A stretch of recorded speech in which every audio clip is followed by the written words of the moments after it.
जय श्री राम, जय गौ माता। नमस्कार दोस्तों, स्वागत है आपको आपके अपने YouTube चैनल जय श्री राम वास्तु टिप्स में। दोस्तों, आप सभी को गुरु पूर्णिमा और आषाढ़ पूर्णिमा की हार्दिक शुभकामनाएं हैं। दोस्तों, आज हम पूर्णिमा व्रत कथा जानेंगे।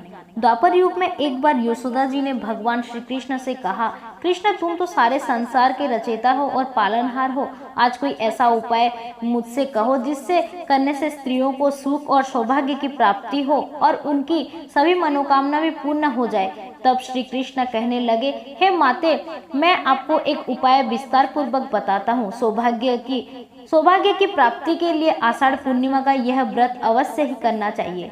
श्री कृष्ण ने कहा कि इस धरती पर एक राजा चंद्रहास्य की उनके अनेक प्रकार के रत्न से परिपूर्ण कीर्तिका नाम की नगरी थी। वहां पर धनेश्वर नाम का एक ब्राह्मण था। उसकी पत्नी अति सुशील और रूपवती थी। दोनों ही इस नगरी में बड़े प्रेम के साथ रहा करते थे। घर में धन धान्य की कोई कमी नहीं थी। उन्हें केवल एक ही दुख था कि उनके कोई संतान नहीं थी। इस कारण वह दोनों पति पत्नी हमेशा दुखी रहा करते थे। एक समय एक तपस्वी उस नगर में आया। वह तपस्वी उस ब्राह्मण के घर को छोड़कर अन्य घरों से भिक्षा लेकर भोजन किया करता था। एक दिन हमेशा की तरह तपस्वी भिक्षा में मिले हुए अन्न का प्रेम पूर्वक खा रहा था कि धनेश्वर ने योगी का यह सब काम देख लिया। धनेश्वर योगी के पास आया और हाथ जोड़कर कहने लगा, महात्मा, आप सभी घरों से भिक्षा लेते हैं, परंतु मेरे घर की भिक्षा आप कभी नहीं लेते, इसका क्या कारण है? तब योगी महाराज ने कहा कि निसंतान के घरों की भिक्षा पतितों को अन्न के समान होते हैं और जो पतितों का अन्न खाते हैं वह खुद भी पापी हो जाते हैं। क्योंकि तुम निसंतान हो, इसलिए पापी हो जाने के भय से मैं तुम्हारे घर की भिक्षा नहीं लेता हूँ। धनेश्वर यह बात सुनकर अपने मन में बहुत ही दुखी हुआ। हाथ जोड़कर योगी महाराज के पैर में गिर पड़ा और कहने लगा, महाराज, अगर ऐसा है तो आप ही मुझे पुत्र प्राप्ति का कोई उपाय बताइए। आप तो सर्वज्ञ हैं, मुझ पर अवश्य ही कृपा कीजिए। मैं संतान ना होने के कारण अत्यंत दुखी हूँ। कृपा करके आप मेरे इस दुख का निवारण करें। तब योगी महाराज कहने लगे, यह ब्राह्मण, तुम देवी चंडी का आराधना करो। तब घर आके उसने अपनी पत्नी से सारा वृतांत कहा और तपस्या करने के लिए खुद वन में चला गया। वन में जाकर उसने श्रद्धा के साथ देवी चंडी की उपासना की और उपवास किया। देवी चंडी ने 16वां दिन उसको स्वप्न में आकर दर्शन दिया और कहा, हे धनेश्वर, जा, तेरे पुत्र होगा, परंतु वह 16 वर्ष की आयु में ही मृत्यु को प्राप्त हो जाएगा। अगर तुम दोनों पति पत्नी मिलकर आषाढ़ पूर्णिमा सहित 32 पूर्णिमा का व्रत विधि पूर्वक करोगे तो तुम्हारा पुत्र दीर्घायु होगा। प्रातःकाल होने पर इस स्थान के पास ही तुम्हें एक आम का वृक्ष दिखाई देगा।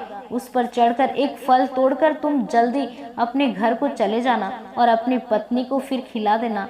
ऋतु स्नान के बाद वह स्वच्छ होकर श्री शंकर जी और श्री विष्णु जी का ध्यान करके उस फल को खा लेगी। तब भगवान की कृपा से उसे गर्भ ठहर जाएगा। जब वह ब्राह्मण प्रातःकाल उठा तो उसने उस स्थान के पास ही आम का एक वृक्ष देखा जो कि अत्यंत सुंदर फल लगा हुआ था। धनेश्वर उस वृक्ष पर चढ़ गया और उसने फिर फल तोड़कर अपनी पत्नी को लाकर दे दिया। उसकी पत्नी ने अपने पति के कहे अनुसार उस फल को खा लिया और वह गर्भवती हो गई। देवी की असीम कृपा से उसे 9 महीने बाद एक सुंदर पुत्र प्राप्त हुआ, जिसका नाम उन्होंने देवीदास रखा। माता पिता के हर्ष के साथ ही अब वह बालक बढ़ने लगा। देवी की कृपा से वह बालक बहुत ही सुंदर, सुशील और पढ़ने में बहुत ही निपुण हो गया। देवी की आज्ञा के अनुसार उसके माता ने 32 पूर्णवासी का व्रत रखना आरंभ कर दिया था, जिससे उसका पुत्र बड़े आयु वाला हो जाए। तब पूर्णिमा व्रत के प्रभाव से ब्राह्मण और ब्राह्मणी के पुत्र का बाल भी बांका नहीं हुआ और वह दीर्घायु वाला हो गया। इसका विवाह होने पर भी वह अपने पत्नी के साथ मिलकर पूर्णिमा का व्रत रखने लगा और सच्चे मन से भगवान विष्णु, भगवान शिव और देवी चंडी की उपासना करने लगा। भगवान श्री कृष्ण कहते हैं कि माता 32 पूर्णिमा की व्रत के प्रभाव से धनेश्वर पुत्रवान हो गया। जो भी स्त्रियां इस व्रत को रखती है फिर जन्म जन्मांतर में कभी भी वो वैभवी का दुख नहीं भोगती है और सदैव सौभाग्यवती रहती है। यह मेरा वचन है और इसमें कोई संदेह नहीं है।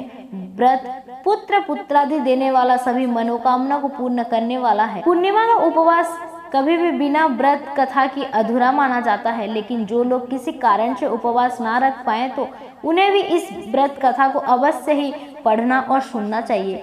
आपको अगर हमारी यह जानकारी अच्छी लगी तो वीडियो को लाइक करें, शेयर करें, सब्सक्राइब करना ना भूलें और साथ ही साथ बेल आइकन को जरूर से दबा दें। कमेंट में लिखें जय श्री कृष्णा, धन्यवाद, जय श्री राम, जय गौ माता।